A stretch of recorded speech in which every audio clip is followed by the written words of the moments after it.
네, 저는 지금 충북 진천에 나와 있습니다. 제 뒤로 보이는 건물이 국가공무원 인재개발원입니다. 정부는 이곳과 아산의 경찰 인재개발원에 우한 교민들을 수용할 예정입니다.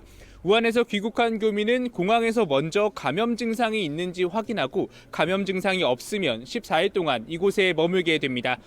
어제 이런 소식이 알려지면서 지역 주민들은 반발하고 있습니다.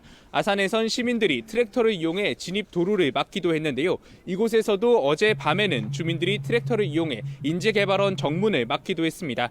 인재개발원 주변에는 우한 교민 수용 철회를 촉구하는 플래카드도 곳곳에 붙었습니다. 오늘도 집회는 계속됐는데요. 10분 전쯤에는 시민 10여 명이 이곳 인재개발원으로 진입하는 도로 위에서 집회를 하려다 경찰 병력과 충돌을 빚기도 했습니다.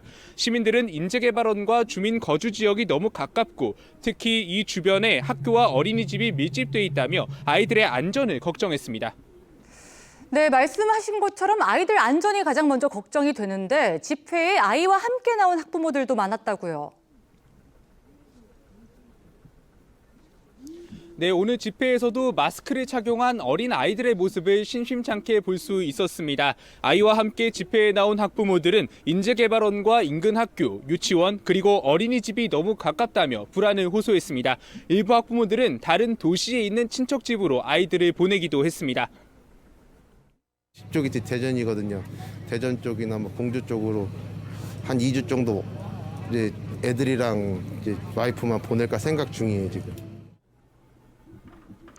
네, 인재개발원이 위치한 이곳 충북혁신도시지구에는 유치원을 포함해 학교가 모두 9곳이 있습니다. 어린이집도 28개가 몰려 있습니다. 현재 모든 학교가 방학 중이지만 초등학교는 맞벌이 부부를 위한 돌봄교실을 운영하고 있는데요.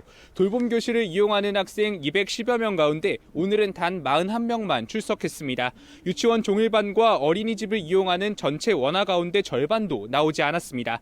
돌봄교실을 운영하는 학교에서는 밤마다 손 소독제를 비치했고 아이들과 선생님도 마스크를 낀 채 수업을 진행하고 있습니다. 네, 어른도 그렇지만 아이들 면역력이 취약하기 때문에 더더욱 걱정하시는 분들 많을 것 같아요. 네, 이곳 진천시설은 정문에서 바로 대규모 주거단지가 보여서 더 그런데요.